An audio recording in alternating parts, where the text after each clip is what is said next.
As it had been in the years before the Great War, Big Mountain, the Big Empty, became home to one of the brightest minds of the 23rd century. The Courier watched over the Big Empty for years to come, caring for it and keeping its discoveries safe until they were needed to help others. Which had always been Big Mountain's purpose. Past the laboratories and science, it had always been intended as a place to build the future of all mankind. The Courier had scoured much of the Big Empty, although secrets still remained in the crater's depths. Perhaps that was for the best, however. Curiosity, while sometimes rewarded for its efforts, often proves to be equally dangerous. The Forbidden Zone continued to be, true to its name, forbidden. No more Robo-Scorpions were sighted in its canyons. Big Mountain became even emptier, devoid of Dr. Mobius's proclamations forecasting the destruction of anything that dared possess sentience. Still, it is said he lived on in the equations inscribed on the floor and walls of the Forbidden Zone dome. A cobweb tracery of symbols that told of 1,000 brilliant thoughts, now lost to time. The sink atop the dome bustled with the voices of a small town, constantly chirping, arguing, and snarling at each other. Still, this all happened productively in the interests of its new owner. The Sync Central Intelligence Unit discovered, despite its inversion code, it was comforted by the sense of community the other personalities gave it. The Biological Research Station, obsessed with seeding everything in sight, requested a transfer to the X-22 Botanical Garden, so that it might, in its own words, sensually fertilize the garden's smooth contours. The garden sent back a polite refusal, saying it had prior commitments with a vault it had helped infect before the war. The book-chute continued to devour all seditious materials until it nearly choked on a paperclip. It adamantly maintained it was a Chinese paperclip, and the whole thing had been an elaborately orchestrated assassination attempt. Whatever the reason, it slowed down for a while, carefully appraising each document and clipboard that came to it. The light switches continued to bicker and flicker. This persisted until the day someone dropped a flashlight in the sink, and the two of them united in their hatred of the showboat. The sink continued to ruthlessly scrub any particulate matter that came near it.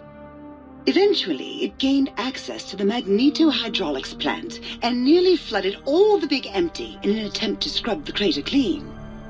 The toaster continued its psychotic spree, reducing all appliances in range to scrap electronics and spare parts. After one of its more psychotic episodes, however, the other Sync personalities decided enough was enough and dumped the toaster in a bathtub.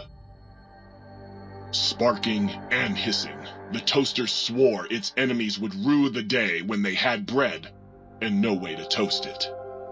Muggy did his best to collect coffee cups, although in his quest, he accidentally trapped himself in Higgs Village. It might have been the end for poor Muggy. Except, he found it peaceful there, tidying up the kitchens of the think tank professors back when they had been flesh and bone. Well, except for Dr. O, who was an asshole for having created Muggy in the first place. Muggy left O's house deliberately dirty, punishing the dishes and cups that lived there in blind revenge for serving Dr. O. Blind old Jefferson, with sounds the Courier brought him, created a symphonic counter-frequency that saved Big Mountain from sonic invasion in 2910. If you didn't hear about it, good. It was rumored by the other personalities that he had a brief fling with the light switches. Although he forgot their names much too often and was soon left in the dark as punishment. Autodoc, always gentle and methodical, kept sewing up the courier in all the right places when the skin split open from repeated wear and tear. The Autodoc was just glad to have purpose again. It heard its simpler brothers and sisters who got shipped to the Sierra Madre bored out of their skulls in that toxic dead city. In time, the Autodoc found a way to deactivate the Y-17 trauma harnesses, releasing the corpses they had held prisoner for almost 200 years. As the courier ran through the X-8 facility multiple times, the computers analyzed the test subject's movements. Rather than performing a superficial observation, they realized the subject barely knew what communism was, or even what a high school was. This confused them for a time, until the facility finally realized that its research had succeeded. So it let its cyber dogs out into the wastes to help protect small communities from physical aggression rather than communist propaganda.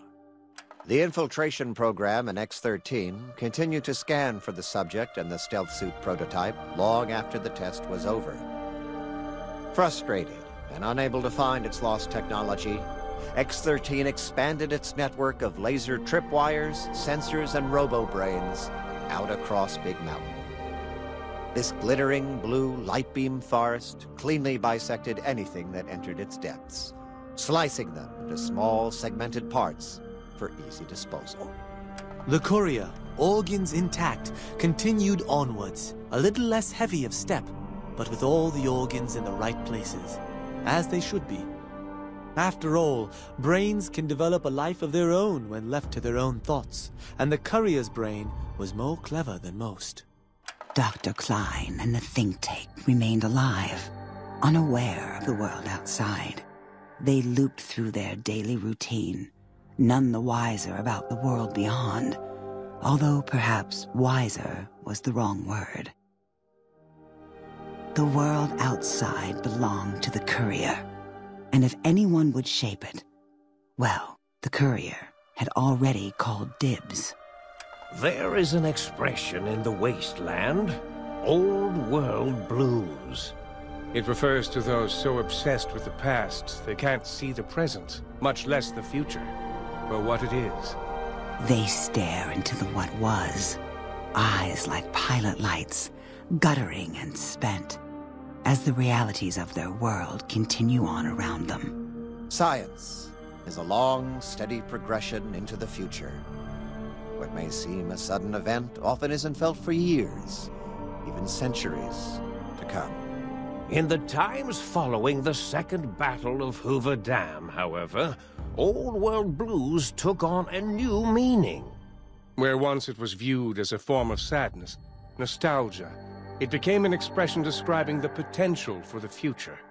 It can be easy to see science as evil, technology unchecked as the source of all ills, all misfortunes.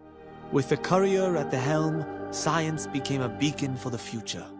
There was old world blues, and new world hope. And hope ruled the day at Big Mountain. We could say more, but the stories in the Big Empty speak for themselves. Now armed with the transportal Ponder, the courier could return to the dome at any time and crack open the secrets of the Big Empty one by one. The Sync sat vigilant, waiting for its master to return, shoes covered in Mojave dust. Only one road yet remained, and it was one the courier had to walk alone.